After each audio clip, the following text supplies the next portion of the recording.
All right, we'll begin the mini meeting of the Parks and Rec Committee and the joint with the City Planning Committee. Can we do a roll call, please?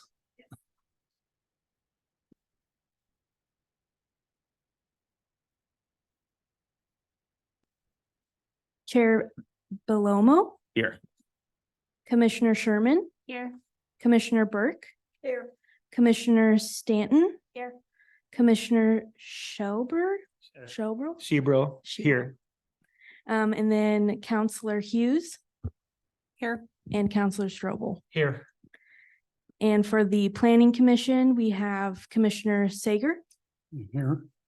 Commissioner Wheeler may be attending virtually or in person. And then looks like we have Tara online. Yeah, hi, are you able to hear me? Yes. Okay, great, thanks. And then possibly Commissioner Hawks. Perfect. And can we have a motion to approve the minutes of the last meeting? I'll make a motion to approve the meeting minutes for August. I'll second. All in favor? Aye. Aye. All opposed? Great. Okay, and do we have any citizen comments, concerns we want to start with? Things I wanted to say. Yeah. Now, the moment.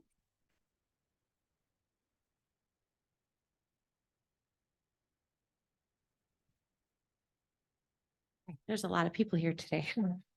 My name is Jessie Kerr. I'm one of the co-chairs of the Arts Commission. We just recently had our fall planning meeting and you guys just came up a lot. So I just wanted to come and put some things in your ear for future communication. So one thought is obviously we had our first big annual event at the Wade Creek Park in the summertime and just wanted to share some feedback with you all from people that came and enjoyed the festival. Really wondering about the accessibility of the pathway there. I know a lot of people in wheelchairs and strollers were really struggling to navigate the park. So just wanted to put that out there. Also, we had talked about shade at the park being a real issue for the amphitheater, and having attended a lot of your concerts in the park, that seemed to also be a big sort of issue for some concert goers. And we just wondered if we could maybe collaborate on some fundraising or some logistics to put in maybe some poles where we could put in some shade sails or something temporarily in the summer. Thinking that would really benefit more use of the park. And just we saw lots of people with umbrellas and canopies, and just thinking that for summer purposes, that would be really helpful. My toddler going rogue. So those were just two things we wanted to share about the Wade Creek Park. We also just wanted to make sure that we were in communication. Sorry. It's all good.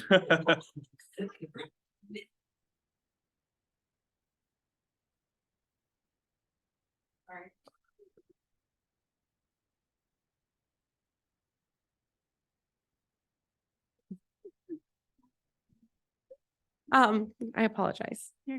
Just wanted to coordinate a little bit before Art in the Park with the kids as well. I know that was sort of a late coordination last year. Come here, buddy. But wondering if we could maybe co-sponsor that event and talk a little bit more about how we could work together to make sure that those kid artists are also jazzed about joining Arts at the Creek a little bit later, as we had a hard time tracking them all down. And we had lots of kids that were participating in both events. That was really pretty exciting. So we can chat. And I think Gina, you and I talked a little bit about that last year too. Yeah. Hold on, buddy. And then we have two new big projects that we're going to be doing this next year that we wanted to put in your ear. One is called, well, loosely called, this is Dave, my counterpart from the Arts Commission. We had talked about calling it Poetry in Public Places. Where we really wanted, I don't know if you want to speak to that briefly. Basically, it's being able to put up some signs around town. We can maybe pass this around. This is an example from one that he participated in on the East Coast that has the poem on the side, a little QR code that scans so it shows you how to get to different locations. you need to wait just a minute, buddy. So if we wanted to pass that around, we wanted to make sure you guys were in the know. This previous one was poetry in the parks, but because we don't have a whole lot of city parks, we were kind of hoping that we could do it around town in public places. So like maybe one by Lakeshore and maybe one. Oh, am I timed out? Can I say one more really Oh, quick it's, thing? it's all good. Yeah, yeah. Okay. Yeah. Can he be discounted from this time? So we could just share this and pass it around so you guys can see. And again, this is just for future communication, nothing that needs to be resolved right now. We also are going to work on a coordinated project. Come here. A coordinated project called Art Quest Acada next summer. And it's going to be where we really want to create sort of like a bingo sheet of summer park activities. And have that be involved with the concerts in the park and some other things that you guys are doing too. So we just want to really work to be coordinating our events a little bit more. So hoping we can sort of open that line of communication up. So lots more to come about all of those things, but wanted to share this with you. And we'll be talking more about that soon. Thank you. Great. Yeah, that's awesome. Awkward, sorry. Can I You're pass good. this around? Yeah, Yes, that's I'll- kind of yeah. like the, it reminds me of the library, the book walk thing at the library too. It's very similar. Yeah, like it's that. gonna be like 4x4 posts, and then we'll run like a contest so people can submit their poetry. There'll be a jury panel, and then we'll have to decide how often. He said that the previous ones they had switched out like every 2 years. He's a pro. Yeah, I'm Dave Solheim. I'm also on the Arts Commission. Question two, And- on the Arts Commission. Okay, we have a lot of sidewalk up there, not this year, but summer before last, we let the kids take chalk and draw, and we had a contest, kids drawing pictures on the sidewalk. But we maybe look into that too, because the kids love to do Yeah, that. we actually did it last year as well, Did the ya? chalk walk. Yeah. It didn't get as much airtime as we hoped. Yeah, As in previous years, so we're gonna work to promote that more and have that a little bit spread out from our other events. So we Yeah. can take it up a little. 'cause I had talked to Jane about that after going to Canada and seeing it up in Canada. Yeah, absolutely. We wanna promote that a lot. Yeah. So, and so we're sharing those spaces. We're really hoping that we can coordinate to make that a really useful space. Yeah. for the community. Yeah. Yeah, there's probably a lot we could work on together. If we want to Yeah. do like a joint meeting, like how we have the planning people, we could have an art one too before, or, soon. That'd be good too. Perfect. I just wanted to say that sign has been up in the parks in Mankato, Minnesota for 2 years. And they have about 60 poems up now scattered around the city. And they have an electronic map that you can check in and follow. And we got the idea from a fellow who grew up in Canby. So we're kind of re-importing an Oregon idea back here. And the main costs were making the sign, which we hope to work with you on. And also they used a 4x4 composite wooden post. So that it looks kind of natural, and they were scattered. The park department was helping procure and install. And so those are kind of the major things. And we're hoping to get up maybe as many as 15, maybe next summer. Yeah, and then we would rotate them every 2 or 3 years and perhaps expand a little bit for 2 years and then start Poems by replacing Muse. ones. Mhm. Okay, that's all I wanted to say. Great. Thank you. Thank you. Thank you. Thank you.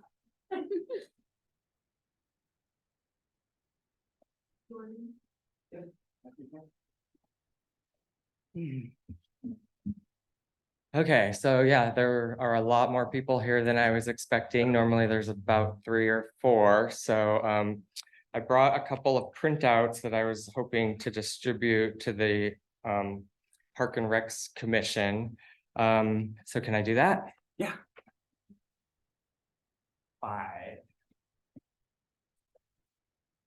So my name is Jordan Winthrop. One of the things I wanted to talk about was on your guys' last meeting. I wasn't able to attend, but I watched it through YouTube. At the beginning of the meeting, you guys were talking about the city shop space becoming the wastewater treatment plant. That was at minute 0.221 in the YouTube video. And then back at minute 30 point, Charity Hughes said that there were no specific plans for the portal being used for the wastewater treatment plant other than maybe a portion.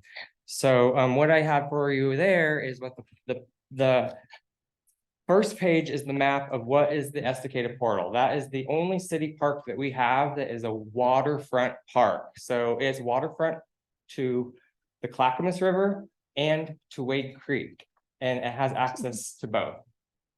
So right now, there's 17 RV parking spots, 17 parking spaces for cars. During the Timber Festival, I'm the president of the Timber Festival. We park up to 50 cars in that location because there is no parking for the Timber Festival.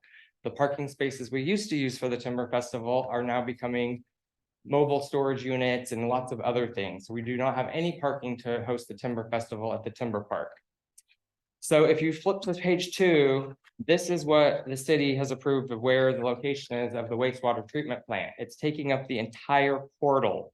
There is no trees or anything left in the portal. That will be cutting down 40 of our largest trees in the portal. It will be removing all of the parking spaces except for maybe 2 next to the restroom. All of the waterfront green space will be ruined. It's going to remove our tourist facing park and also our rest stop. If you look at page 3, I have a solution that I'm wondering why it wasn't the plan, basically, which is putting the wastewater treatment plant over the storage lot that is an eyesore anyway. So we have a storage lot. It's already outgrowing the city. I am suggesting that they look at a plan to put the wastewater treatment plant where the city lot is. It's going to save us a lot of trees. It's going to save us green space. That's just kind of crazy to me that we're taking away one of our city parks, especially the only waterfront park. So if you look at the very last page, I have an idea of how that park could be in the future. This could be 20, 50 years from now. That could be a huge park with lots of waterfront space.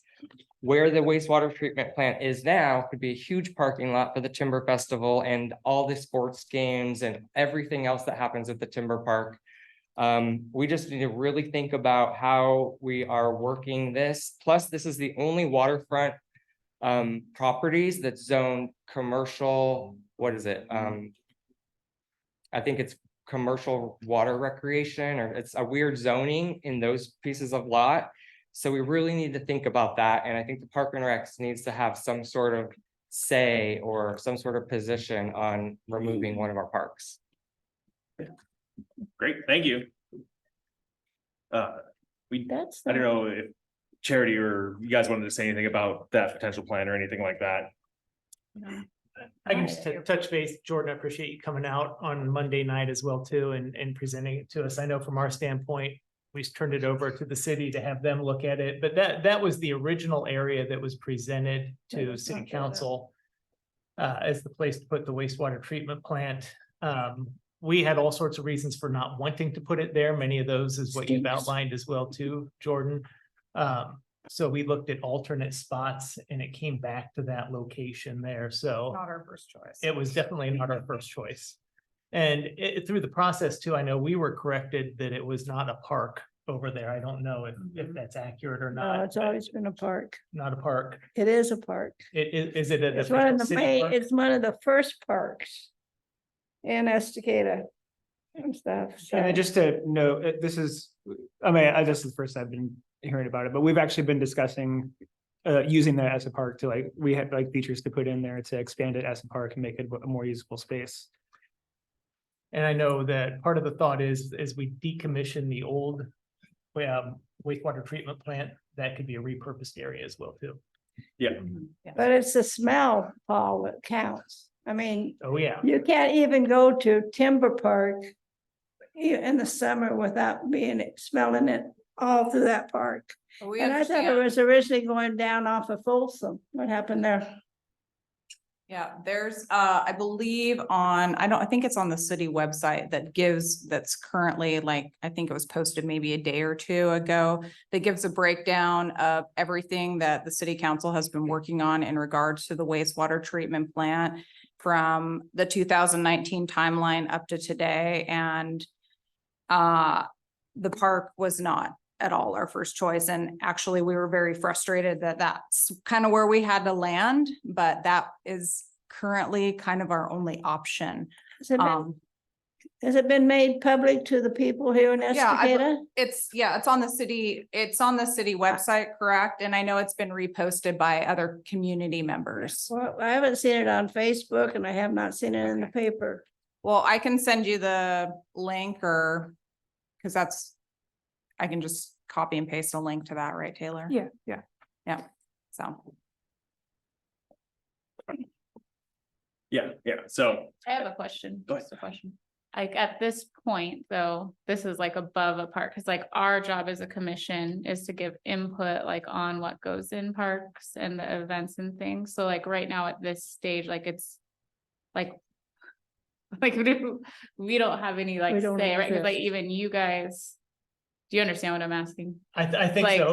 Well, I like, think is the it- question kind of is what stage are we at right Yeah, now? And I think that that is- would be a question, maybe that our city manager could answer, because I believe it's at the DEQ right now for approval. So there's all sorts of stages that it's had to go through to get to where it's at right now. Yeah.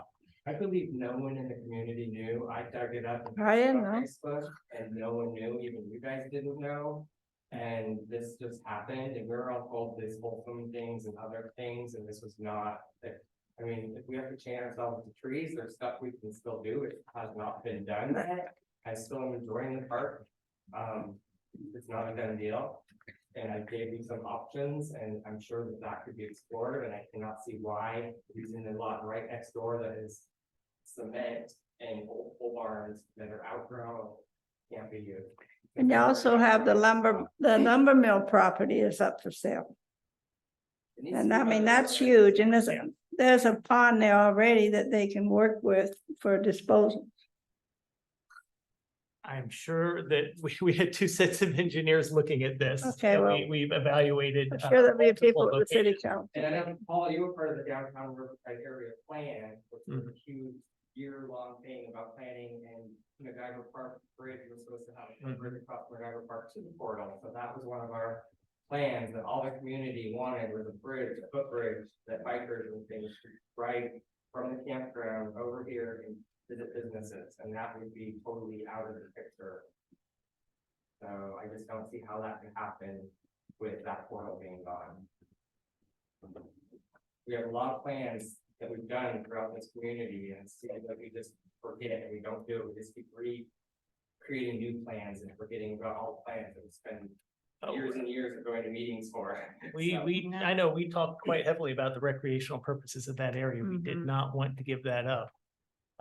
But it just kept coming back to that area as the best option. What is the forest department saying about you cutting all those trees?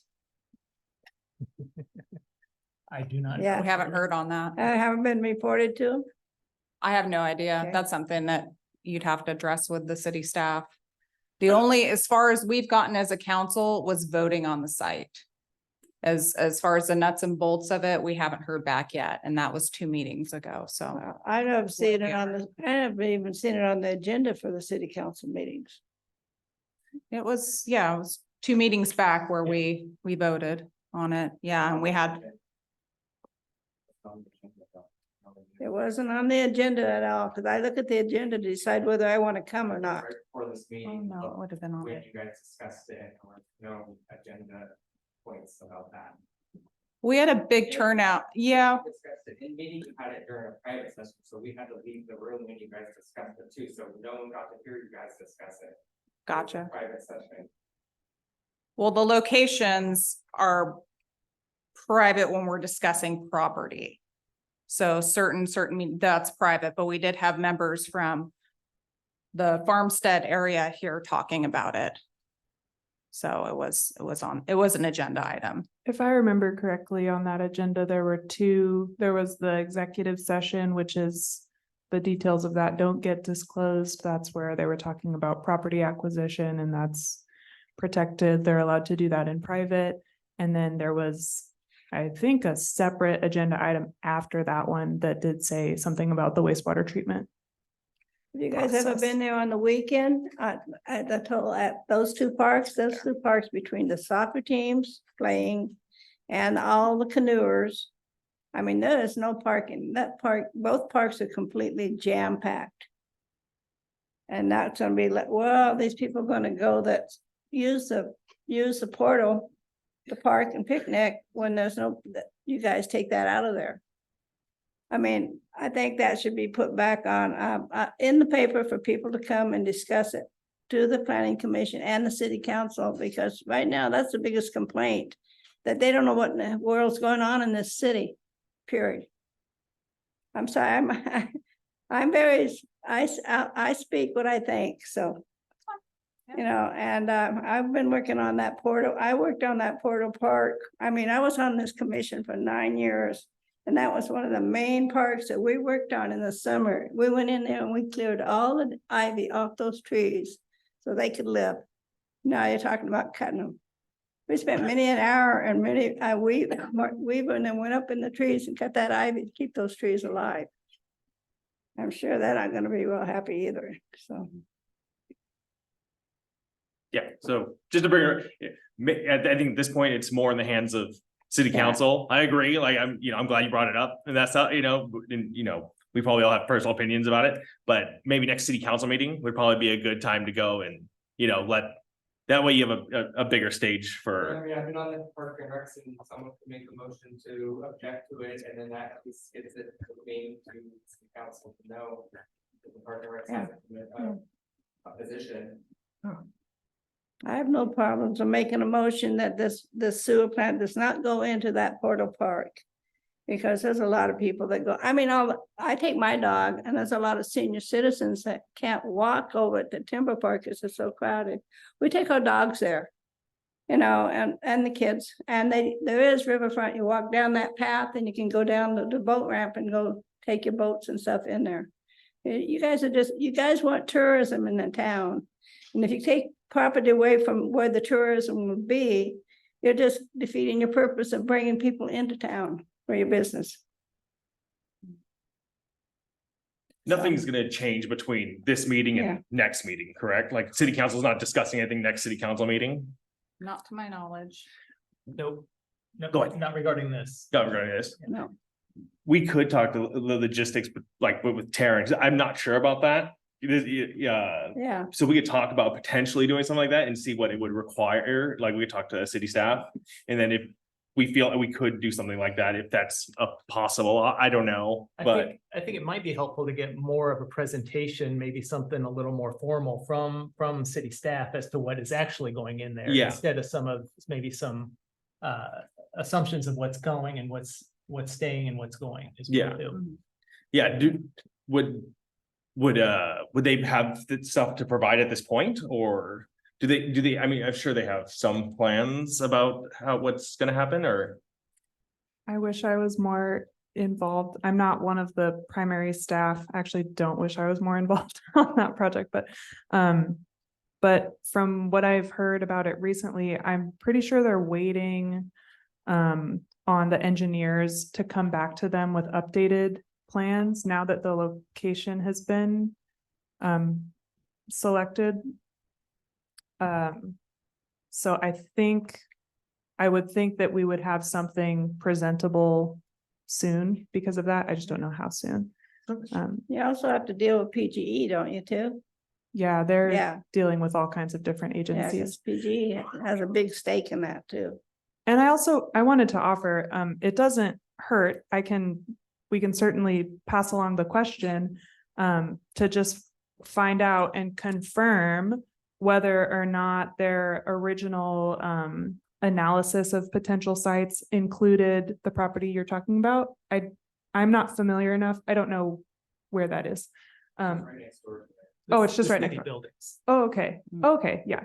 So, The same tax lot, one big tax lot. yeah, so It's like the fenced in area that's next to the park. yeah, so it's possible, they might have had some reason for excluding that from the list of possible locations, and if there was a reason for excluding it, then we could find out what those reasons were. Maybe there's room for the council to disagree and find out if it actually would be feasible to use that site. I can make a note to ask Melanie for that information Yeah. and bring that to someone somehow I know at that a future meeting. the lumber property is up for sale and they can't sell it because of the EQ stuff. So, I mean, putting that sewage plant on that property would be no big deal because it's already, people won't buy it because there's too much DEQ work to be done on it. I talked to the guy that's got it up for sale and he says he's just pulling his hair out because he can't sell it. Real quick, I'll make just a quick announcement just for the folks that are listening online and out there, just that want the updated information as to where you can find this as far in regards to the history of the wastewater treatment plan and council. If you go to the city website, City of Estacada, if you click on community and then click on news and announcements on that page, right next to all the subheadings, there'll be wastewater treatment plant update. And then you click on that and that will give you the breakdown. So if you want to, just for the folks listening at home, if you want to kind of see how that all went down in the timeline and such. Great. Yeah, yeah. So, yeah, yeah. So if staff could provide us with some information like that, that would be great. Yep. All right. Any other citizen comments? Anything online? Yep. Okay, yeah, we move on to commission business. First point of business was the joint commission with the Parks and Rec and the planning. Did you guys want to take the lead on that and discuss what you guys have going on and stuff? Are you talking to a staff? Or any Yes. planning commission people? Yeah. Oh, I hope Or- that we can take the lead. Oh, yeah, We have go a ahead, whole yeah. Presentation. Yeah, so I'll just start us off here. So my name's Taylor Campy. I'm the Community Development Director. I've been with the city for a little over 4 years now. And our department does all kinds of stuff, but one of the main functions of our department is the planning services for the city, long-range planning, and also current planning or development permitting. And so whenever there's a update to a master plan or to the city's development code, that involves our department and it involves the planning commission, who you're joined by here today. I'm also joined by Alan Wilson, who's our senior planner, who's been helping out with this. I guess we can probably call it a project now. And so basically we're here today to discuss some potential solutions. We're really just at the start of this, but discuss some potential solutions for making sure that enough park space gets provided in the town as the town grows, which we all know is happening really quickly. And ideally, an outcome of this meeting will be kind of figuring out what recommendations you all might have for the city council. What are some of the changes that you want to see, or what are some of the priorities or outcomes that you want to make sure happen in the city as the city grows generally? And if there's anything really specific about code requirements you want to get to, that's great too. So just a little context, the Planning Commission has had a couple of discussions about this already across the span of this year. Most recently, in their August meeting, we were primarily talking about the issue that our development code doesn't actually have requirements for subdivision developers to dedicate parkland when they create a subdivision. So, you could have a 200, 300 lot subdivision coming in with, all these new homes that are going to come in, and they are not required by our code to actually put in park space. The code says something ridiculous like developers are encouraged but not required. The words encouraged but not required are in the code. So of course, they are maximizing profits. They're not usually going to put in a park unless they're required to. In our code, we do have park requirements for a specific type of subdivision called planned unit developments, but and an example of that is like Campanella was a planned unit development. Faraday Hills was a planned unit development. Those are, yeah, they have to be, there's certain special criteria that developers can go that route if the property is big enough and they're allowed to be flexible on lot sizes and yeah, but generally, regular standard subdivision approval process, they're not required to put in parks. So that's the main issue that kind of got this conversation started. We were looking at what are the options we can do to really, solidify those requirements and get some teeth in here. And so as the Planning Commission started discussing those things, we got into, the related topics of how our system development charges work for, we collect park SDCs when development happens. And does our current SDC methodology, are we collecting enough money? Does it designate all of the places where we want to see a park, right? That conversation also kind of got into what does our parks master plan currently say is supposed to happen parks wise in the city, and are we on track towards that? Does that plan need to be updated in any way? So the discussion has kind of expanded into those areas too. But we're really just at the beginning of this discussion. And so at the Planning Commission's last meeting, they identified that this whole topic is certainly within their wheelhouse because we're talking about development and the city's growth, but it's also within your wheelhouse. Obviously, you're the Parks Commission. And so the goal of this meeting is kind of going to be, can we get everyone on the same page?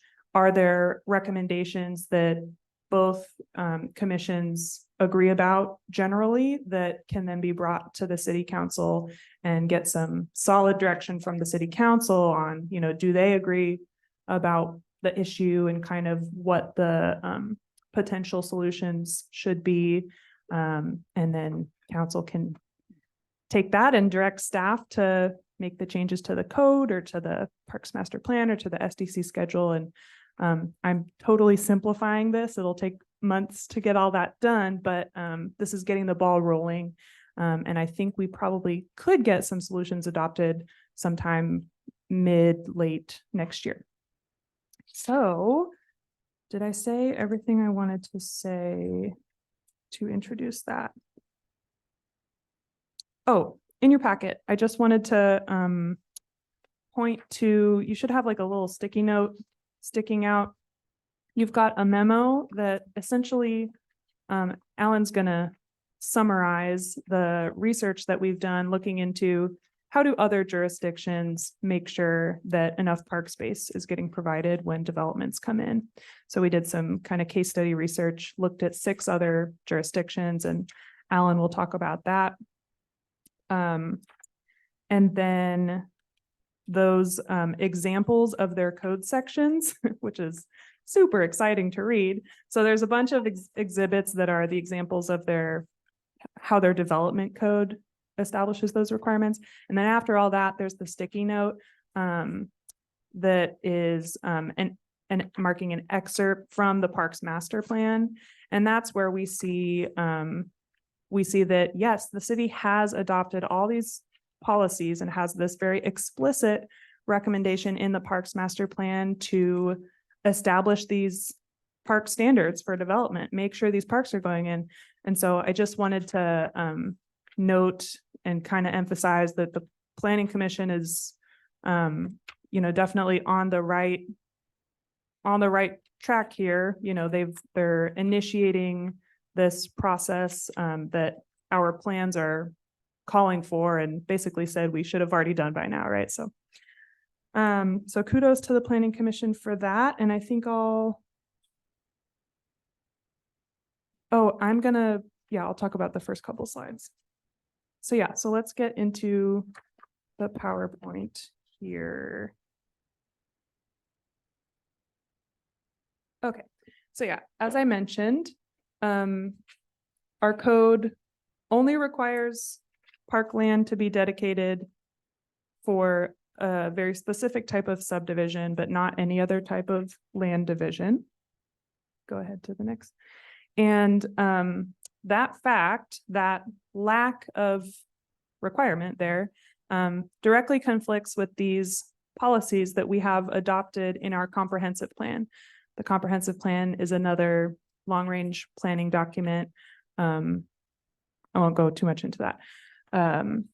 But yeah, so we've got, not only do we have the comprehensive plan establishing these goals and policies related to making sure that enough park space is provided to meet the needs we have here for parks and recreation, but we also have those reiterated in the parks master plan.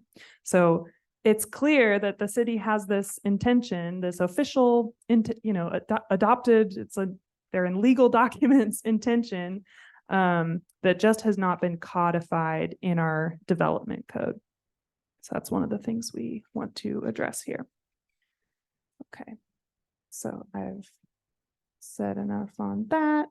Oh, and I think that's time to hand over to Alan. So we'll go into some summary on those other jurisdictions now.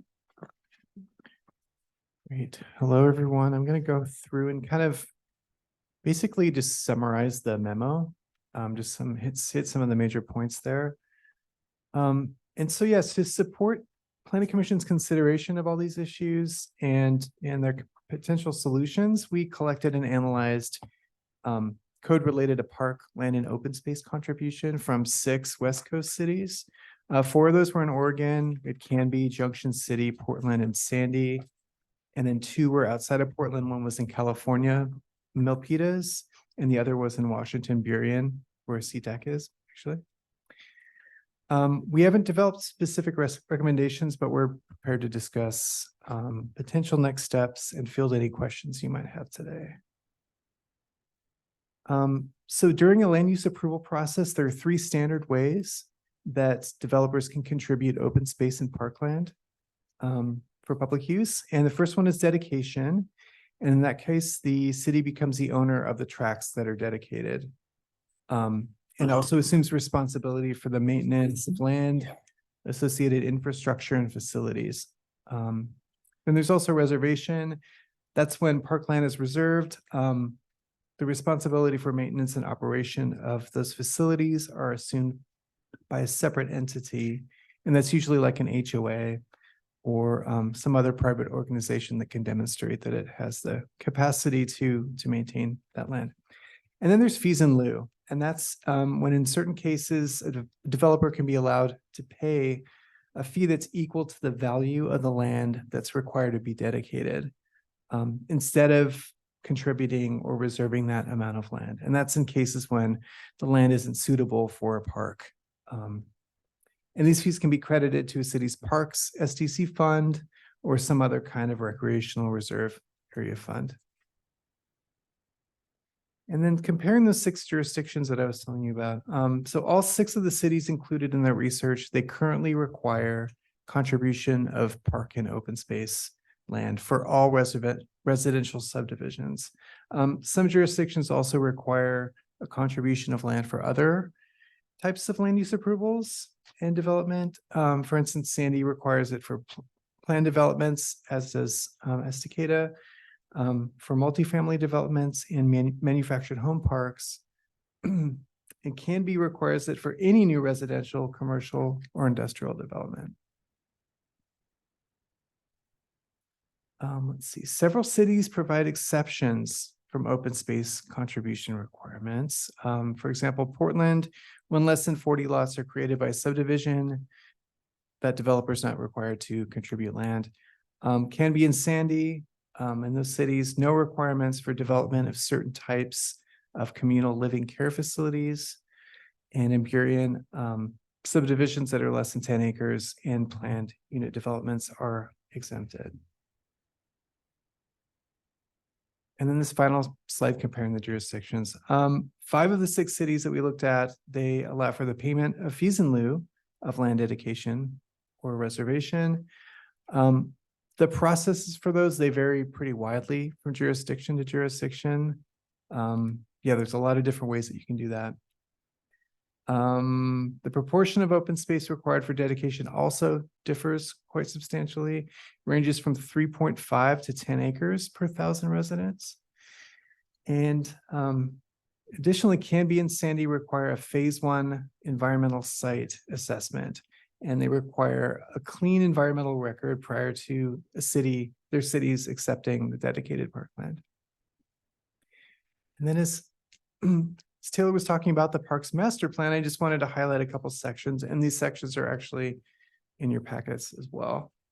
So yeah, it included several recommendations for improving the current park system. Yeah, and I found 4 that relate directly to establishing requirements and processes for the contribution of park and open space land. The first one is recommendation B2, to pursue 2 to 3 new neighborhood parks by 2035 based on adopted dedication standards.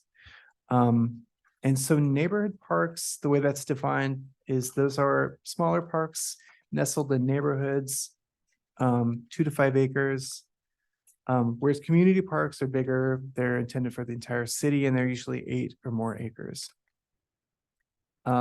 So back to this recommendation B2, in order for the city to accomplish this, it will need land or money toward buying land, and requiring property owners to contribute land or fees at the time of development is a great way to do that.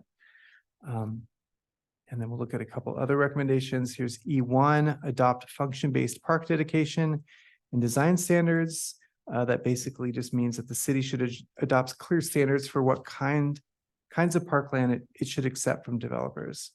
So specifically design standards for the 2 types of parks that I just talked about, the neighborhood parks and the community parks.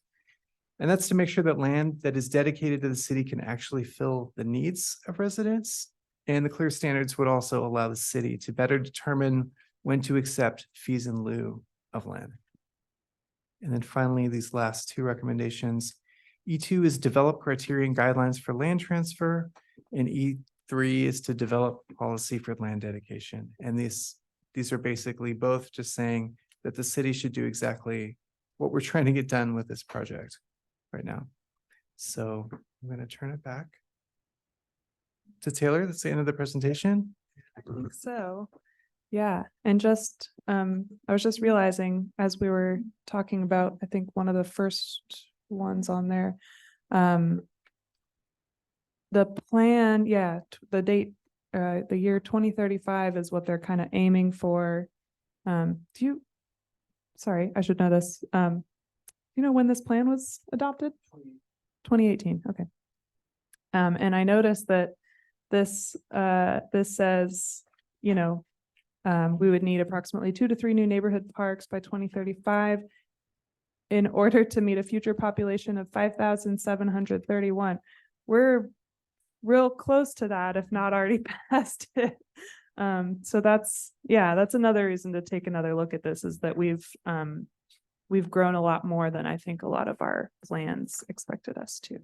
So, okay, thank you, Alan. And I'm gonna open this up for questions and discussion, but just want to kind of keep you all oriented toward that main purpose of this and kind of next steps, which is can we get everyone roughly on the same page, and do we all and when I say we, I mean the Planning Commission and the Parks and Rec Commission kind of share an agreement about that basic issue of, you know, it doesn't seem like we have the codes and methodologies in place to make sure that enough park space is getting put in as the city grows.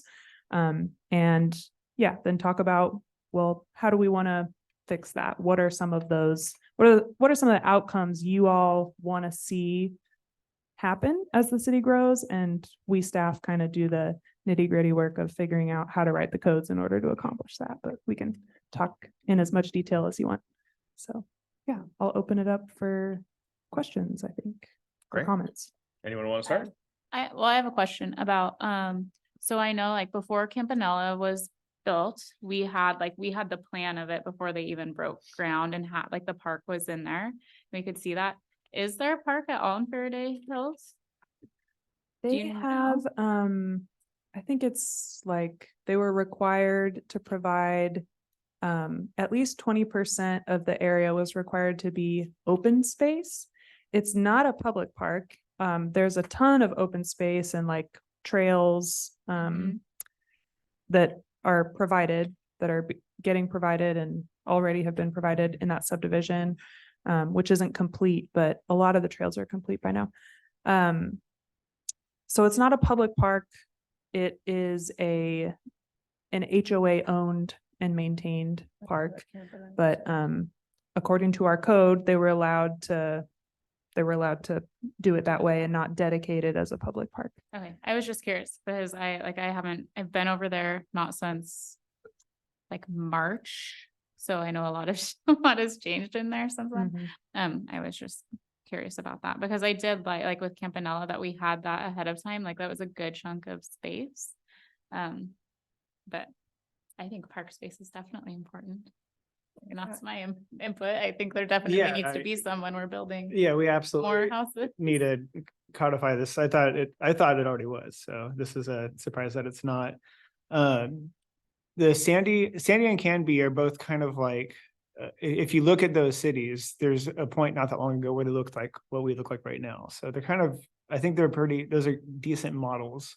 So, I mean, as just, this is just right now and not really getting into digging into the details yet, but their guidelines seem pretty sensible for our rate of growth and like it seems like there's a code, but then there's also a little flexibility in there, the idea of like having some assessment done, because we have a lot of natural features here that should not be messed with that contribute to a river. And, there's some things where you can't do like a blanket code safely, I don't think.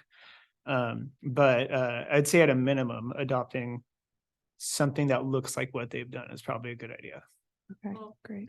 Going off of what Steven's saying too, like not just saying a certain amount of land, but like I could see it being the very unusable, like steep side of a hill as the space that would be left for the park. So I think language about that too, with having the assessment.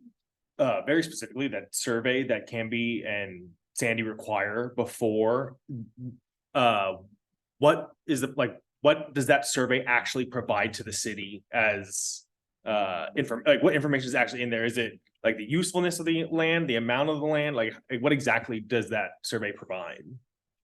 Are you talking about the requirements Yeah. for whether so when the city is deciding whether to accept land that's been offered for contribution?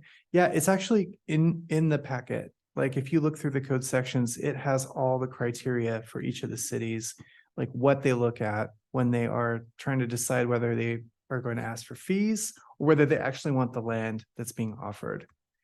So you're talking about a specific survey? Just because on your slide, it said Canby and Sandy required surveys done preliminary to right, you're talking land. about the environmental assessment. Yeah. Let me look through my notes. It's called the Phase 1 Environmental Site Assessment. Sounds like a very specific thing. I imagine you could go to DEQ and find out exactly what that is. And I can actually follow up with you on that. I don't know exactly what the standards are, but right. So developers are required to, any of the land that they are proposing to be contributed, they have to have that land specifically assessed and it has to come back with a clean bill of health. Yeah. But I don't know what the standards are for Got that it. assessment. But Okay, I can follow up I didn't know if it was like a survey saying like this is what we're setting aside, this is how useful it is, like what we can actually do here, those types of things, or is it strictly like an environmental, like it's not like polluted with heavy metals or something like that? That's specifically, that assessment, I think, is the latter. I think okay. it is basically just, is it full of arsenic? or Got something? it.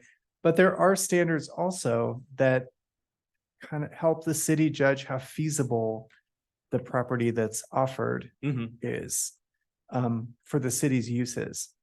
So that would be a separate thing. And and that's something that we could include in the code for sure. Would you be able to provide language to like very specifically say we would prefer like a dedication instead of an HOA? Like instead of handing off the property to a third party and Mhm. you're not sure exactly how they're going to manage that property, to make sure that it's like very specifically, it's the city's responsibility to take care of that portion of land. And Yes, it's- all that can be stipulated, like Yeah. just the process of how that approval happens, whether it's dedicated, whether it's reserved. If it's reserved, who's allowed to take care of it, what the criteria are for determining if the HOA or whatever entity has the capacity to do that. Yeah, all that could be written in.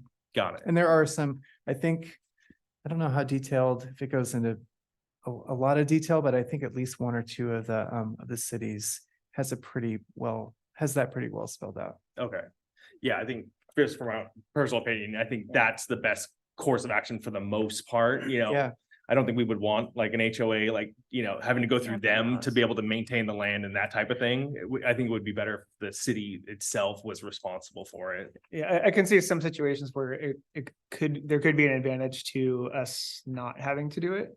But we would want those requirements to be pretty strict. So Yeah. like if you can follow through and make it what we would make it, and the city doesn't have to fund or maintain all of it, that's a big win right there. that's true. Campanella's is a good example of this, because when we put the Campanella's in, it was 10 acres devoted to the park, where the builder took 2 acres to build the little mini park there and 2 parking spots, put the gazebo in. The city was supposed to have the right to redo the park. Well, the HOA won't let us do anything.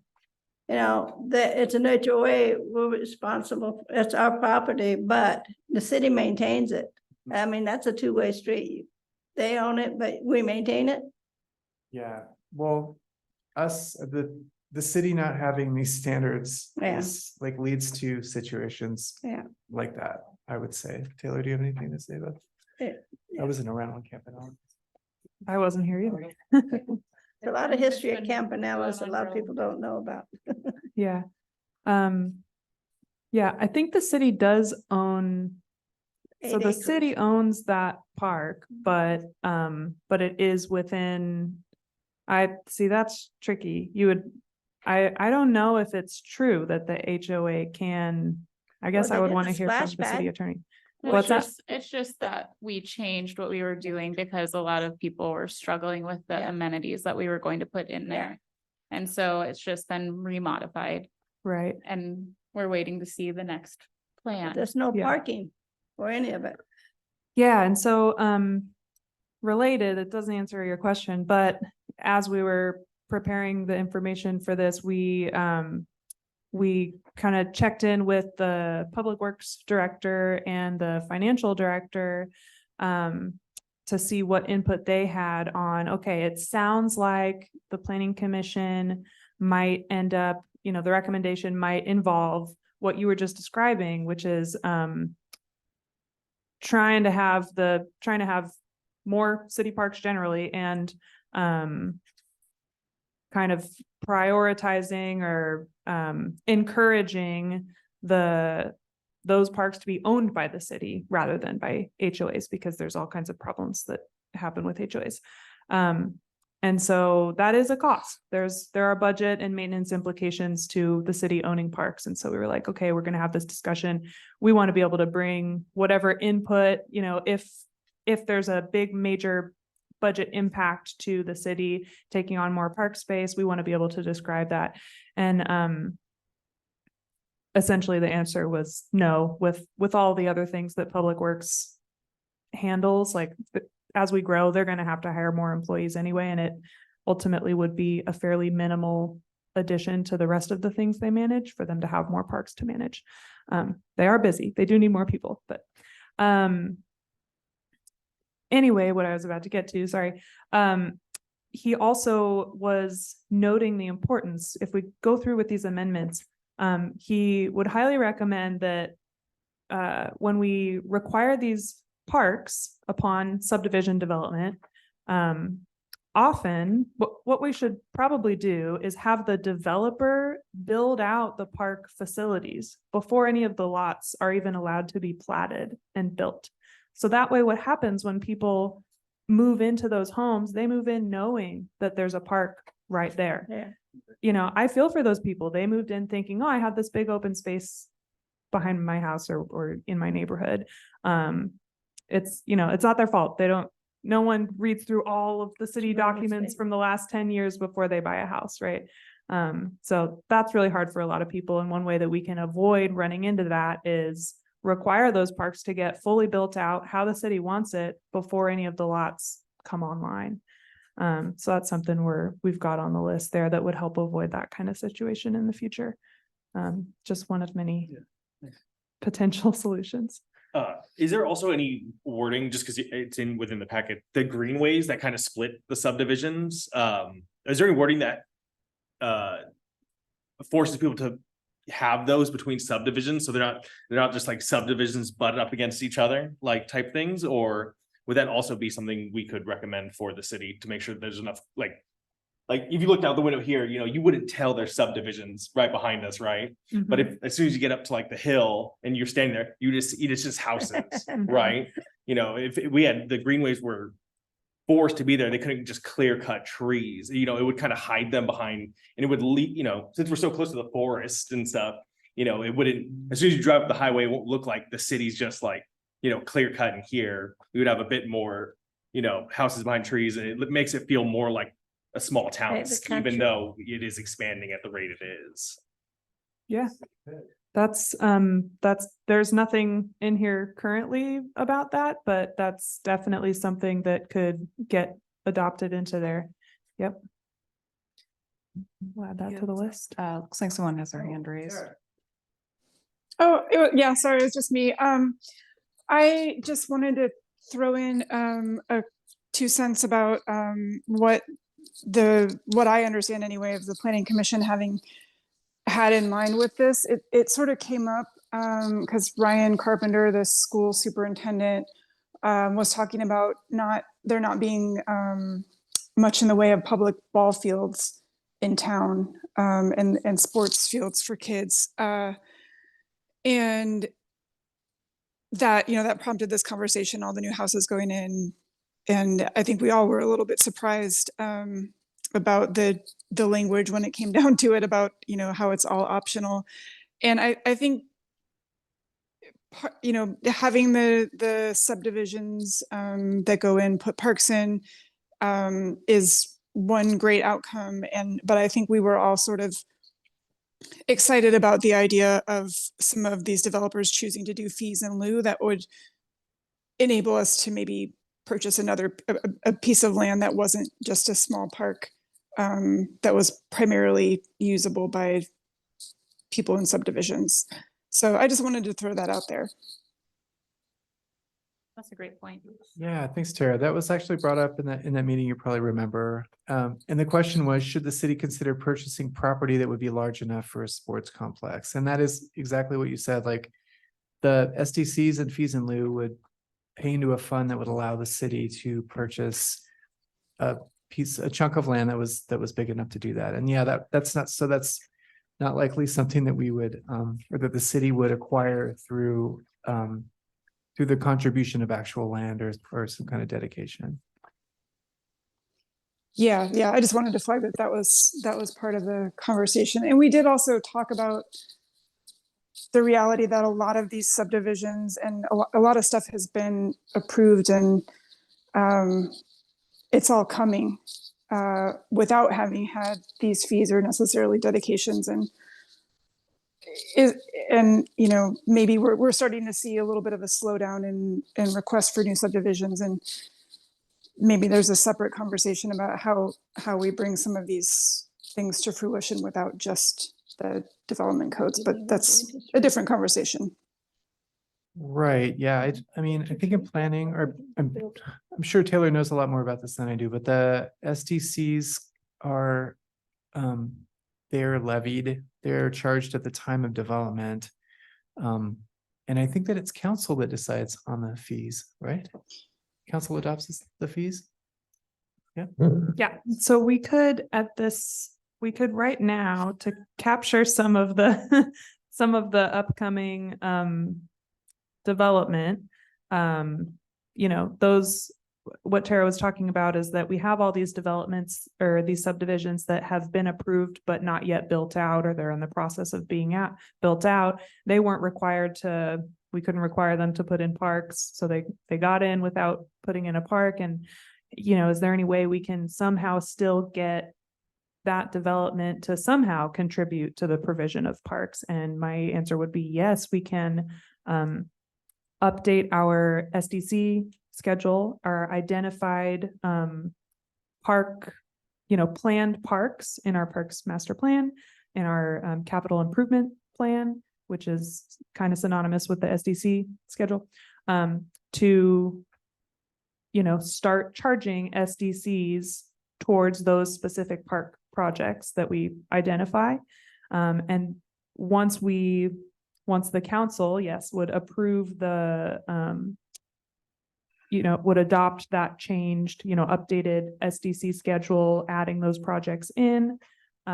Once that gets adopted, every new home that we issue a building permit for, now the fees for that building permit include those updated SDCs, which start going towards that bucket of money. And actually, once it's included in the SDC, it'll take a long time for all those homes to come online and the fees to come in. But once it's in the SDC, we can actually finance those projects based on the fact that it's in our SDC schedule. We know we'll get that money eventually, and so we can finance based on that. I hope that kind of answered something. And I actually have to jump. I have a time constraint tonight, so. But I'll email you guys about. Yeah, all good. So the SDCs, adjusting the SDCs, this is something that the city or the council could do. This is something that could be done in conjunction with tightening things up and requiring developers to also put in a neighborhood park as well too, or green space, something along those lines. It doesn't have to be one or the other. Yeah, it would be separate, and both would be ideal.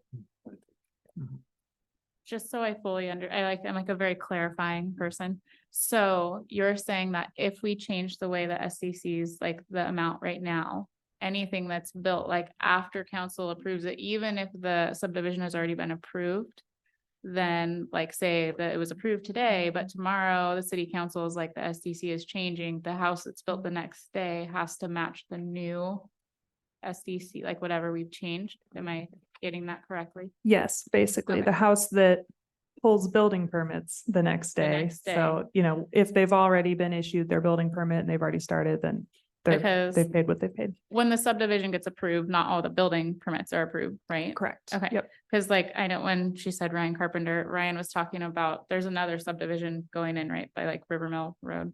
Yeah. Okay. That's Like, what we need. does that one have park space in it? Do we know? Not sure which one you're talking about, because there are a lot. You might be talking about, what's that? I'm just saying there's a number that run. Yeah, there's a bunch, but there's, if it's the Eagle Ridge at Kern Creek, maybe, which I think are still going to be built out. We think it might have gotten sold to a different developer than the original applicant, so we're not totally sure what's going to happen with that. But no, none of those subdivisions were required to put in park space. Okay. So I only knew about the one. You guys are gonna make me like sick to my stomach. So all of those, though, if we decide to change this, we could get money and then we could buy a bigger area to make a bigger park, because we do, and I know like Kalika, I'm sure knows even more than I do. We have kids that play sports and she works with the soccer people. There's just not enough space. We're like on top of each other trying to play sports. So definitely, because I'm always thinking about like the playgrounds and then like also things for older community members to do as well, but we just don't have the fields anymore either. We probably won't have them if they build that sewage plant down there in Porto. The people that play soccer down there at Timber I know Park we aren't had- gonna want to play down there. Well, it should smell better with the new one, but but yeah, and the parking, we were on top Yeah, of the each other. parking's already parking. unreal. Yeah, You could, there's no way to like retroactively have the ones that are already planned set aside as space. It's just, it was at the time and that's it. Yeah. we have to get Required in at the that time. SCC. Yeah. I think there might be some green spaces in there with creeks that run through, but that's Yeah, paths along those. That's about it. You can always go and ask if they'll change plans in the middle of the park, but they'll probably say no.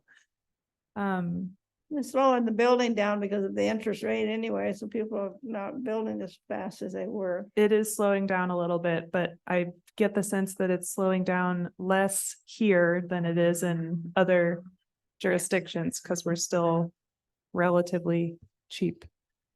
So, but I just wanted to kind of, nod and say, yes, the SDC methodology could be updated to include a specific project for, like a, recreational sports field, some type of facility, we would need to describe it. There's a state mandated process for updating SDCs. I'm not an expert on that, but we have people that are.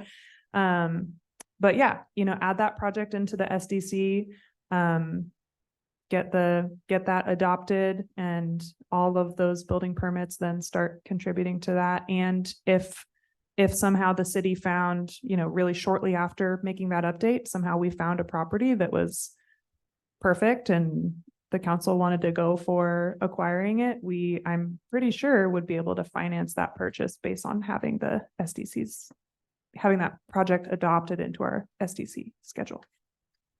So, it's a lot. For planning purposes, would it be better for the wording to be, you would want a percentage of the park or of the land set aside for a park, or is there like other wording that would work better for the city in particular? Yeah, there's a couple different ways that cities do it. I think I quoted It's in here. There's some in here, like it's like one Yeah. of them says 1 acre of recreation area for every 100 people. I was writing them down and then I lost. Yeah, them. like There's a few in here. 3.5 acres per 1,000 resident. I mean, yeah, there's some different ways to do it. There's also per development, some cities will say you have to dedicate or you have to contribute 10% of the land area toward open space or park. And then if it's not, like, say there's not feasible land for a park, then they can do like a fees in lieu kind of process where the city can say, well, you can pay, X amount of dollars, which is the valuation of 10% of the land that's on the site, something like that. So there's just different ways that you can approach.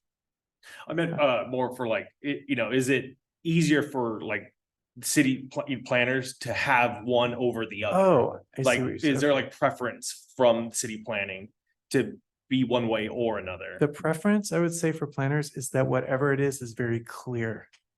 I don't know, would you have it just would need to just be very clear so that we aren't throwing our hands up and saying, I don't know if this actually applies or there's gray area here. So kind of getting the code language right is pretty important. And that's why we're talking to all of you today about this, so that we can get your ideas and dig deeper and hopefully get it right and know where to look for the language that we want to use and craft something that really works. Okay. Is what I say, yeah. Well, so with the economic slowdown, we had one developer, you correct me if I'm wrong, that came to us and said, can we split out what we had originally planned into chunks, basically? Does that pose an issue or a potential issue that if we say it's got to be 40 houses or more, then we need a park? And then if they come back and say, well, we're only doing 10 right now, is there something that we need to make sure that we got that worked through? Yes, I love that you're thinking about that because I'm thinking about that too. If we had, I think one of the exceptions that was up on the screen was maybe City of Portland says, if the subdivision is 40 lots or fewer, they don't have to provide park space. And yeah, I think that if we have a rule like that, a lot of developers are going to say, okay, I'm going to do a 39 lot subdivision and in a couple of years, I'll do another 39 lot subdivision, right? Next to it. Right. Yeah. And so I think there are a number of different solutions we could look at for that kind of problem. The thing at the top of my mind, I mean, if I were just doing this by myself, which I'm glad I'm not, but that's where I think it's helpful to have fees in lieu, the fee in lieu option. Where, you know, if it is, maybe you could have that 40 lot or however many lots we decide is the threshold, and anything above that requires actual land dedication. Unless, you know, maybe there's some special exceptions above that too. And then anything below that is eligible to provide the fee in lieu if they don't want to do the land dedication. And we would just need to make sure we have a clear process for calculating that fee in lieu. But that way we make sure that we would try to have it calculated so that developers are, I think we would want to have it calculated to encourage developers to dedicate land or to provide park space. Doesn't maybe have to be dedicated for like a really small one, but it sounds like what we want is more park space generally. And so if that is the goal, then we would just want to look at all of these questions and say, okay, yes, we can allow them to provide a fee in lieu, but how do we avoid having them always choose that option and no one ever dedicates park space because the fee in lieu is more desirable for whatever reason. So we'll have to get strategic about some of those questions. Good thing to be thinking about though. So like you were saying, how they had like one big subdivision plan and they split it into smaller ones. Is there wording you could put in there, the saying, like, say we chose 15%, the 15% of the land, that plot, the original size of the lot, that 15% has to be set aside no matter if the subdivision is divided after the fact. You could put language like that to reserve it for across all, like, at least when all four, they'd have to equal that amount of land still. Yep. Okay. Yeah, definitely. And we've actually had language like that in some of our other phased subdivisions where it says, you know, they're supposed to provide XYZ public improvements, including a park area or certain street improvements or whatever. And if they're going to develop in phases, we still want to make sure, just in case they give up on the project after phase one, we want to make sure that this one street gets fully built out, or we want to make sure that the park gets fully built out, whatever. We can absolutely condition it on that. And those conditions, the conditions of subdivision approval are a really good mechanism for us to have some like teeth to make stuff happen. And that's why the public works director was saying that's the time you want to require the parks to get built out by the developers, because we're not going to let them plat the lots and build out the lots, which they want to do to make money, sell the lots, right? Until they've met all those conditions of approval. So that's, having those processes, codified in the right way will really help us, apply the rules. A hand on mine, Ben Wheeler? Do you have your hand raised? You're muted. There you are. All right. Hey, sorry guys, I'm kind of hanging out here in the ether, watching all this. Taylor and Alan, can you please speak to what the process looks like of actually approving this? I mean, we're doing this joint meeting, moving forward. What does this look like? Does it go back to the planning commission for more thought? Or does it go straight to the city council? And then I have some other thoughts on things with the green space. I know I couldn't see who was talking, but looking out the window at the old estacada, I mean, part of that is that a lot of those trees have been planted by homeowners and have been there for 40, 50, 60 years. And so the difference between that and say Cascadia Ridge or Faraday Hills or Current Creek Estates, any of those things is that the trees are mature because they've been there for years and years and years. And so I have a builder background, and tree requirements get pretty iffy. I don't want Estacada to turn into Lake Oswego or West Lynn, which is just a nightmare to do any development in. And part of that is because they have these really stringent and ridiculous tree guidelines that are counterproductive to affordable housing. And while everybody loves the trees and we have an abundance of them out here, sometimes just allowing the developers to do what they need to do to get lots in affordably, build houses that are affordable, and then allow the homeowners to come in and plant whatever trees of their choosing. It takes time for those trees to mature, but it's better than leaving old trees that are hazards. and a point in case on this, and I might be letting the cat out of the bag a little bit early, is on the school district grounds, there's a beautiful oak tree across from the stadium that shed a branch in the last couple weeks. Arborists have taken a look at it, and that tree has to now come down. And that's a hazard that builders inherently would have to take on by leaving trees, is that we have this old tree it looks pretty, but it's not healthy. And if it branch falls on a house, that's on the developer and builder rather than on the appropriate parties. And so I guess the point of me just mentioning this is the trees are pretty, but there's a lot of other stuff that goes along with it that is counterproductive to development and affordable development, of which Estacada seems to have found a niche in, and allowing people to move out here that otherwise can't live in the Happy Valleys and Oregon cities and other parts of Portland and everywhere else. So I'm going to hang on and listen to your explanation of how this process is going to finish out here, Taylor. And then I got to jump in. I'm actually at football practice right now, waiting and watching until this meeting gets kind of wrapped up. So thanks everybody for doing what you do, and looking forward to hearing what everybody else has to say. Thanks. Okay, thanks, Ben. So, yeah, the process, we're kind of looking to you all for any specific preferences you might have on next steps. If you don't have preferences on, if you don't feel the need, for example, to regroup with your own commissions separately and discuss alone and then, come back, then the next step in my mind would be to have the city council discuss this issue either all together as a super joint meeting, or just kind of bringing, we could do a very similar presentation to what we have here and kind of summarize the comments that we've heard from all of you, any specific recommendations you've got, priorities you wanted to forward to them. We could just present that all to them and hear from them whether they've got concerns about this. Is this something that they feel kind of in alignment with you all on? And if so, we can go ahead and start actually drafting up some potential amendments to the development code, the parks master plan,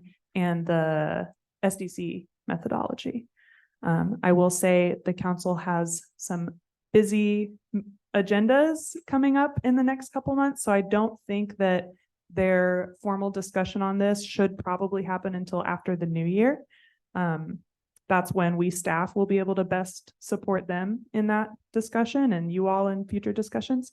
But you all would be welcome to continue having, if you wanted to keep this item on your next meeting agenda and kind of dig in on some more details, we can support you with that and pass along any recommendations you might have to the council whenever we're ready to bring that to them.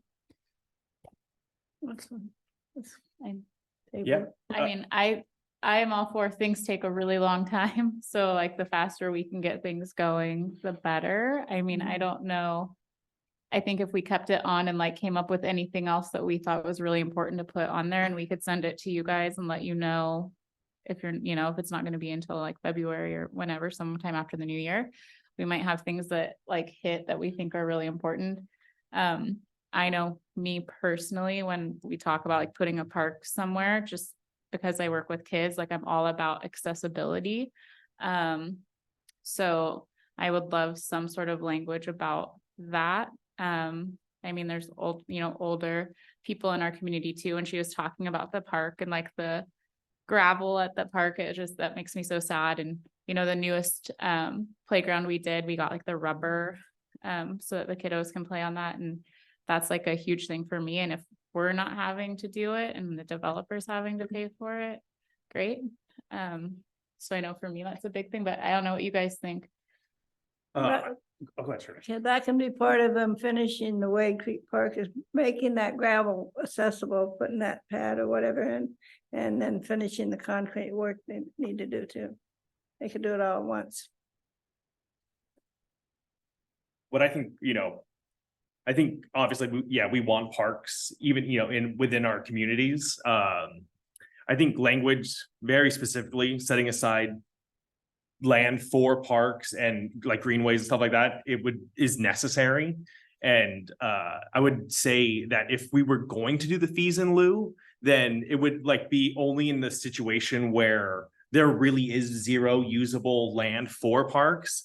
And I would like to see language that would say that those fees in lieu are very specifically meant to be spent for like public city parks for everybody, we don't want those funds going from what was supposed to be a park in a community to getting pushed somewhere else. So I'd like to see language very specifically spelling out like that money gets set aside for in this, even with SDC fees. Like I would like language very specifically saying that money will be spent on parks, within, I don't know if you could do within a certain time frame, or just make sure the money doesn't get jumbled like and put into a different budget or something like that. Yeah, and other than that, I think speed is necessary when we're doing stuff like this, just because we have so much growth within the city. And I have a feeling a lot of the growth, it's a bit quicker than most of our citizens like think is actually happening. And a lot of people don't realize how fast these subdivisions are getting approved and getting put up. We're watching them build them. And so I think, and if the developers were to be the ones responsible for putting in the parks, I think they should have to at least like bring a plan to this committee or city council, so we could have a say in what actually goes into those parks, instead of them just like blanket doing something without like all of their own volition.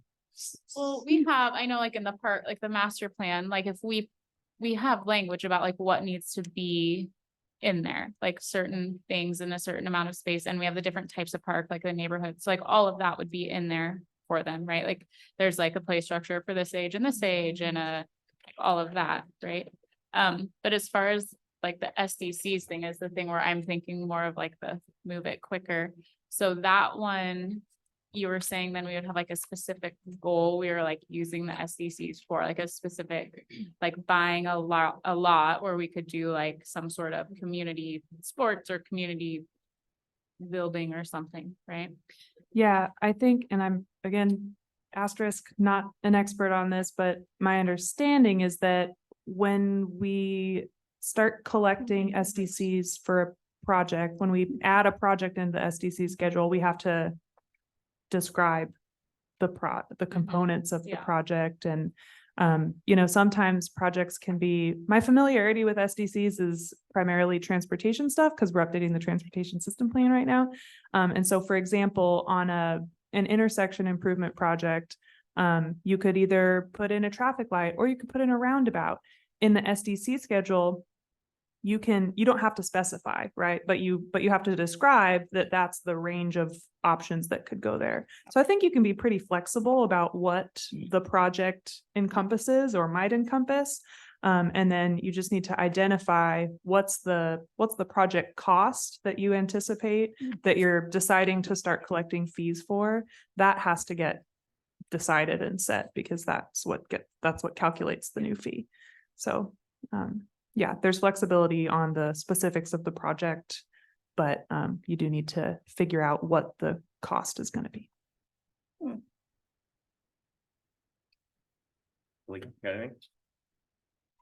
I think before we could say exactly what we want, like being able to put this onto the agenda for the next month when Steven's here to have a little bit more, one, to do more research and then to come back and have discussion before we send stuff over to you, especially knowing that you guys aren't going to present to council until for several months. We have a little bit of time to do research and have a conversation.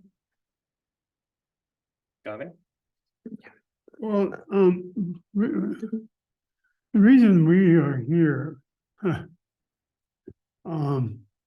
was that we did not want to step on your guys' toe.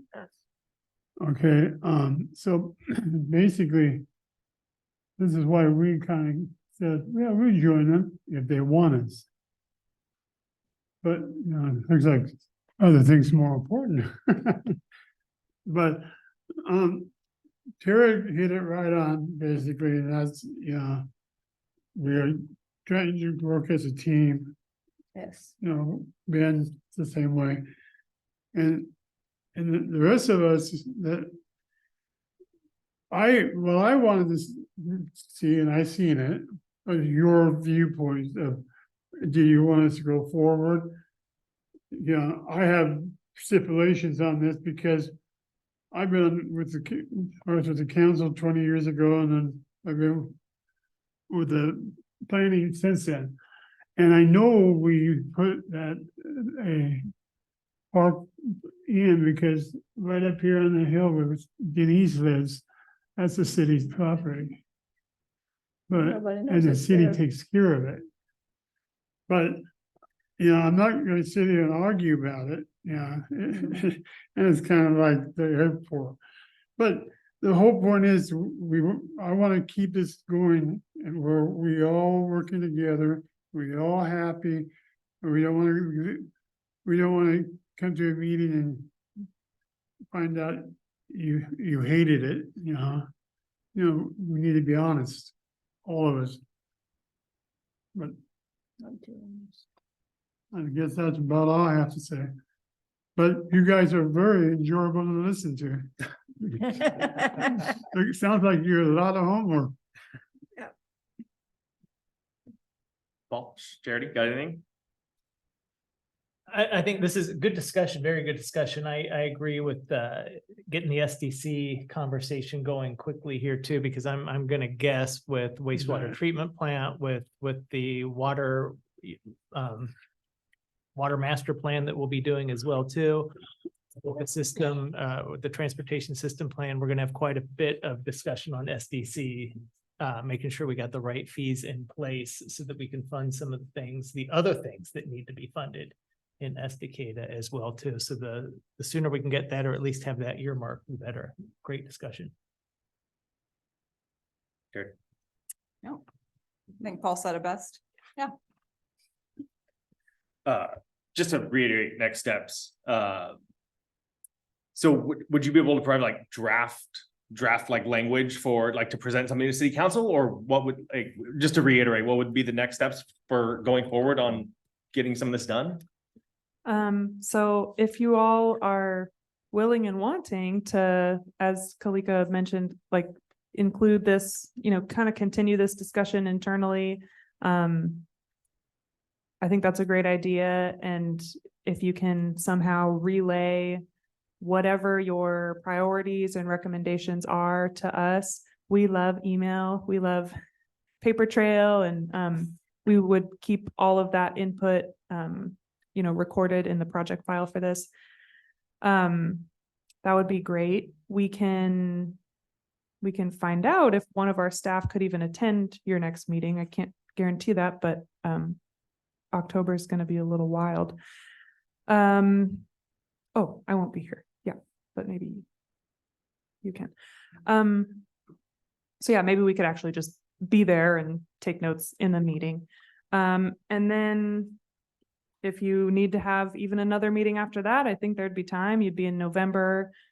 We wouldn't be able to bring this to council until after the new year anyway, so that'd be fine too. You can really take your time with it. You know, if you want to, I love it when commissioners want to dig in and do the research themselves. That's awesome. It saves us time if you go out and find kind of the sources and examples that demonstrate what it is you're concerned about or wanting us to incorporate. And then what we will do is I'll need to talk with the city manager. She might need to run it by the council or the mayor and identify when in the early after the new year, when do they want to put this discussion on their agenda? Do they want it to be a joint meeting, or would they prefer to just have it as their own discussion item and have staff relay the recommendations of both of these commissions? That's probably the easier way to go, but if you all really want to have a joint discussion with them, we can relay that request too.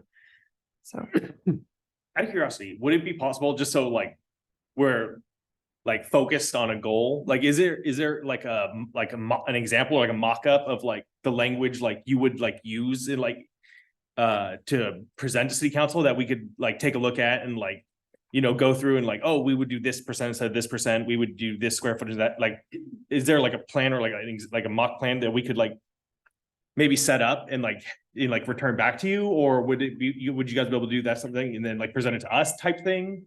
just so we could kind of see like what the actual language in the codification would be and stuff like that? Yeah.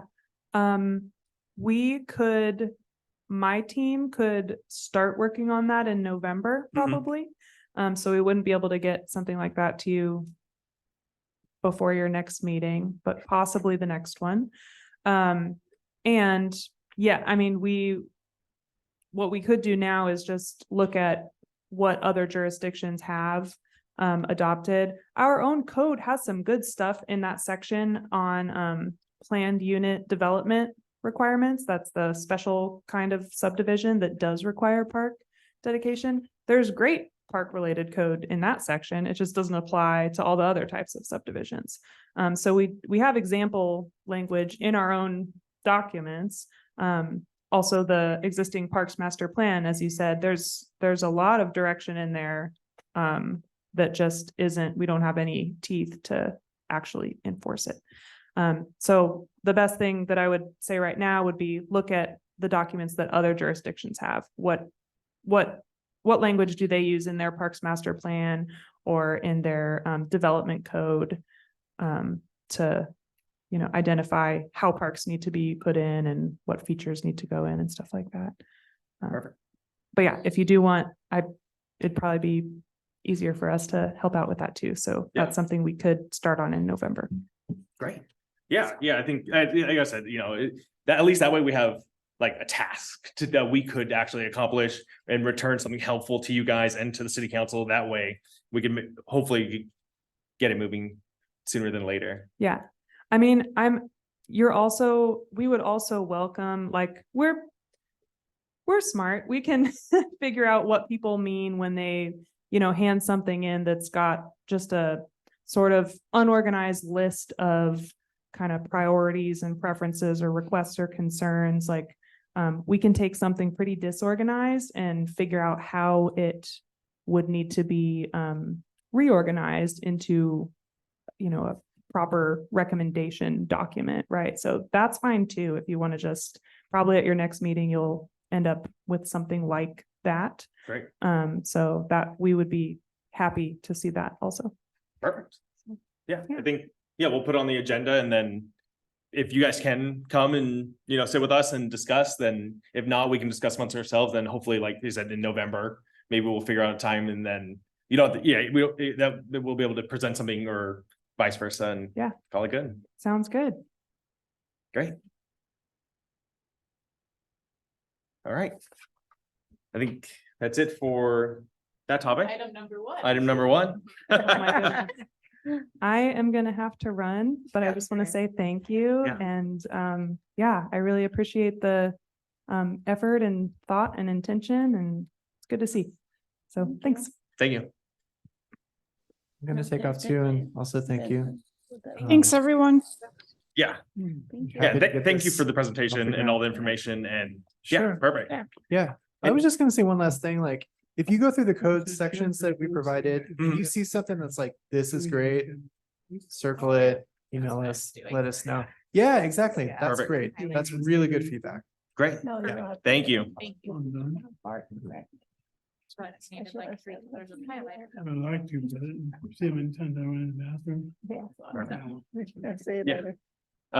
Ready? All right. Next point of order, we have contract in the park review. I thought we did that. We did that last time. month. Did anyone have anything else for the contract in the park review? No, but you know, I think we maybe kind of encourage some of the bands, the young bands from the high school and stuff to play in the park once in a while. We used to have kids come into the park and play. I don't know if we have any musicians anymore that do that kind of stuff, the bands. from We the should high outside of school. the event, like just in general, or? Just in general, just let them know that they can come into the park and do that. We don't have to worry. I mean, they can come in and play Oh, okay. and stuff, just like art in the park. I mean, when we started that, there was nothing for the kids and we brought them all into the park Yeah. and stuff. But one of the first kids that were art in the park is in New York City in art school, college. Because she was encouraged to look what she wanted to do. And stuff, so. Okay.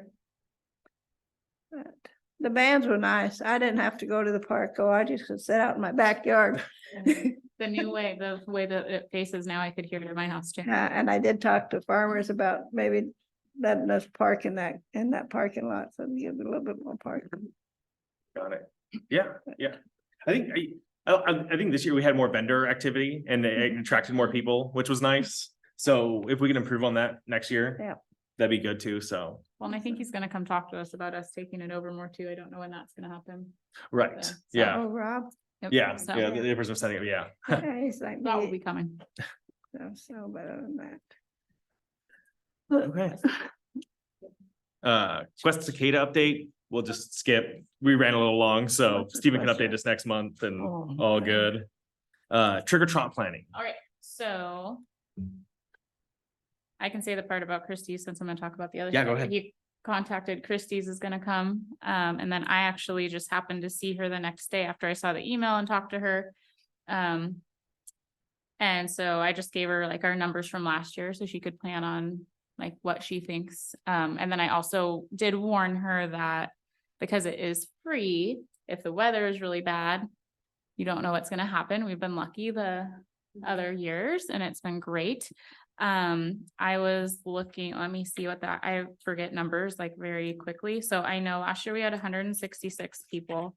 Taryn was saying that there's like 200 and something people that are interested in it on Facebook. 274. Yeah. Yeah, and that I read that and I had a small heart attack because yeah, that's a lot of things for me to get ready. And then I went online and there are only 17 people pre-registered. Yeah. So I'm not like, I don't think there's actually going to be 200 and something. There might be. I've got 200 or 250 more medals and I have 66 from last year. So I have at least 266. I have enough stuff to do goodie bags for, I think, that many. I already have like 100 of them done. So that's good. If you need help, you can holler. And then we have, the, Orchid Health had said yes, that they would come. And then I emailed her just like a check-in to see, and she hasn't responded. So I'm hoping there's still a yes because she hasn't responded. The princesses, Jerry Tenbush's daughter, apparently she's like, works now. And so they will not be there. And then the library had said they'd have a better idea about the bookmobile in August. I emailed them and I'm waiting back on like we talked about it and then I waited and hadn't heard back. So I emailed her, I don't know, a week ago or so, and I haven't heard back yet on that one. I think that's all. We have all the waivers. I know I was asking Taryn about doing some in Spanish, but I have like this thick of a stack of waivers that we have. The thing that I wanted to talk about is, so it's at 3. We haven't talked about who is actually gonna for sure be able to be there and be there to set up. So What time are you gonna set up? we usually. Oh, he's not playing. Okay. It might be worth asking Christy how long she would need to set up and stuff too.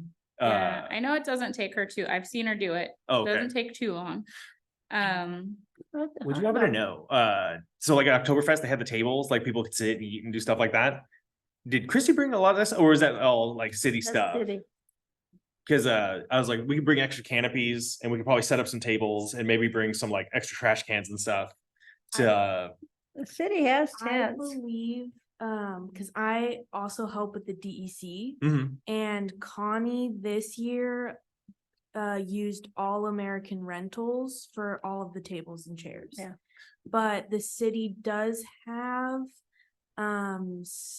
tables and chairs, I guess, at the fire department. They Yeah. just haven't gone, they're pretty hard to get to, because they're just like behind a bunch of stuff. So they wanted to use those. It's just, it wasn't accessible in time for their event. So they went with All American Rentals. Is the Job Corps still up the river? I was gonna ask who helped, they had some volunteers that helped. Connie dealt with all of the volunteers and she was, there for all of it. So she's a great resource to reach out Yeah. to for that. We have a volunteer form on the city website. So if you know of people that would like to volunteer or you want to share that to get volunteers for events, I can send that to you all. Okay. We usually set it up most time, and I'll be there to set up a lot of it. I usually grab the canopies from City Hall. I would say if you want to shoot the fire department a note just to clear the space, we can go grab those tables and chairs and also set them up. Yeah. And then I'll grab some extra canopies and try to put them under there so people have, in case it's raining, they have a little place to sit and stuff. Well, the reason I asked about the forest, about the Job Corps, because they always came down and contacted, and they always brought the kids down and they helped set up. Yeah, I know Connie had mentioned it was either Job Corps or Teen Challenge that helped, Wow, Teen Okay. Challenge is really good too. or even Ant Farm Mhm. too. So we've got a few groups to tap Well, into. the Ant Farm's got something going on in Sandy that night, so. Well, in the past, now we're adding tables and chairs, but really it's like not much to set up. It takes us about 15 minutes. Yeah. It's just people actually being there. So I know like when we planned it, I didn't have soccer schedule yet and it is my daughter's last game. So I can be there in time for the event, but I don't know that I can be there for setup and, Well, my husband and I can come down and set up. but Yeah. I can bring, and actually, hold on, let me relook at the schedule. How does I that- might be able to come. Yes, I can. I think I can come when you start setting up and bring all the stuff that I usually bring Yeah. and like cause I bring like the clipboards and the waivers and all of that. And then I would leave and then I would be back before the run starts. Yeah. I think is how I will play it. But in the past, I feel like sometimes we've been there and we're like, oh, we're here really early. Yeah. So what do you think? I can get there anytime. Yeah. Like, even if it took me an extra 30 minutes with the tables and chairs, it probably wouldn't take more than an hour to set it up. Yeah. So I mean, if we got there at like 1:30, that would give us an hour and a half to get everything set up and So what ready to date- go for what people date to is show it? up. It's the 28th. 28th Oh, good. At It's not 3 o'clock. Halloween. at 3, yeah. I get bombarded by trick or treaters. I'm stuck at home. But I could probably show, I could do anytime. I could do like 1:30 and Okay, start getting going on stuff. okay. Okay, 28th? so Haley's game is at 1:30, so Uh-huh. if I could meet someone there at I'll be done in time to go, but if I could meet someone there at 1:15 to leave all this stuff with. I can that get there early. That would be Where are we awesome. gonna be Sure. Where are you gonna be located, right on Main Street? Hmm? Where's it Or gonna that be too. located? Yeah, we can Yeah. figure it out. We Usually have it's- one more meeting Oh, before this, Kevin, right? yeah. We have a Oh, meeting the It's Wednesday. right around the before. corner. Yeah, see. Maybe I'll just bring it to the meeting. I'll just bring it to the meeting. We have a meeting the Wednesday before. Right before. And then, Yeah. cause you bring all like the big tabley stuff, so maybe I'll give it to Kalika, Yeah. the medals and the goodie bags. Yeah. Okay. And I have a question for you guys. So I have like the glow sticks and all that stuff that goes in the goodie bags, but in the past we did some candy in there too. I don't have any candy right now, but speaking from past experience where then I have to pull the candy out of the bags we don't hand out. I was thinking, what if we have candy? Yeah. If we want to bring candy. Well, if we had candy, instead of putting it into the bag, what if we just, as they come, we like put a couple in and give it to them instead of me putting in for it? Okay, cool. Yeah, then you got the candy in the middle. Yes, In the back. excellent. Okay, Perfect. cool. Mm-hmm. Honestly, you could do it with everything instead of stuffing bags. They just have a box of each thing that they go through again. I've already started. That's Yeah. a great idea for next year. That would save you time. That and would. They could just. have And then a they could lineup pick it if they really didn't want something and they wouldn't and have just to have it. take Yeah. Oh my goodness, smarter, not harder. Did you need a new ending archway for them to finish? If you want to have one, yes, because Frank does Okay. have his hole in him and we made it through last time, but I don't know. He's in my dining room right now. I haven't tested him out yet. I found a couple online that Okay. I could get and bring. It's all good. Okay, I Okay. don't think he would survive another Um, year. And I do still have my signs that say don't touch Frank. So if you get Frankenstein, you can put them on. Yeah.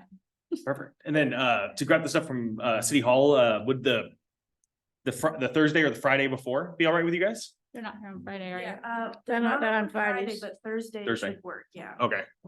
So I'll make it is it the 26th? Yes. The 26th? Okay, I'll make a note on the 20 or we'll talk about the meeting too, but hopefully the 26th or maybe the 25th, I'll come by and I'll grab the stuff. We'll be here on the 25th. Yeah, we'll be here on the 25th. So yeah, I can probably just grab it then too. So Then yeah, we can help you. yeah, all good. Does anyone feel like I'm missing anything with what I just said? Waivers, I bags, have the waiver. awards. No, I think I so. I have the think that's good. medals. Candy Okay. cane. Huh? And then the water bill should have the flyer in it, 'cause Taryn has it. We get our water bill soon, right? I feel like I should be getting it any day now. But the flyer should be in there, because that's when I think that registration will jump. It's too far out stuff. Yep. So we'll probably just grab some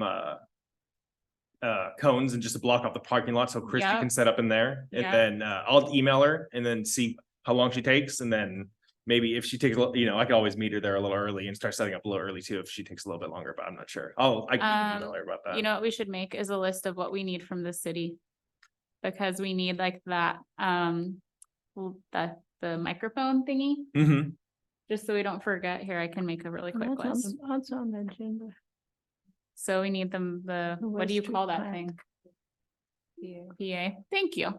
The PA, we need the pop-ups.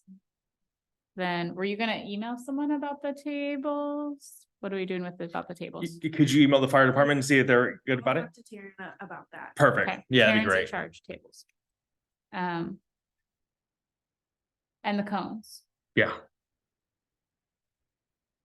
PA, pop-ups, cones, tables. And then extension cords for if Steven brings his clock and then for the archway. Yeah, I don't think the clock's not coming because Okay. it's just they're That- done in 1 minute. That's right. You just needed it for the archway, right? The Mhm. extension. The power? extension cord, Yep. yeah, for the arch, which, yeah. I think I just brought last time. Okay. Does the city have ones that we borrow? I remember bringing some or grabbing some last time we did the Well, okay. sprint to spring. Okay. I'm not sure, but if you remember. I'm pretty sure if not, I got plenty at the house. So Talking about Yeah, I feel extension like cords? I feel like I brought mine, but maybe not. I have at least 2 or 3. Yeah. 100-yard extension cords. yeah, I got some at the house too. So yeah. Okay. either- Boom, And boom, boom. I'm pretty sure we had some from the further sprint to spring, but yeah, all good. Okay, we'll talk the Wednesday can before and make wind sure it up. everything's in order. I'll bring everything with me. And we're good for the flyer, the water bill flyer to have It's the. already gone. Oh, it's all gone. That's all done, yeah. Okay. That luckily I checked because the QR code wasn't working for some reason and we were able to fix it and get it back to Taryn, so it should be good. Cool. And then maybe we'll see if she wants to do if she could do a Facebook post about it or something. Yeah, I'll ask her. Okay. Cool.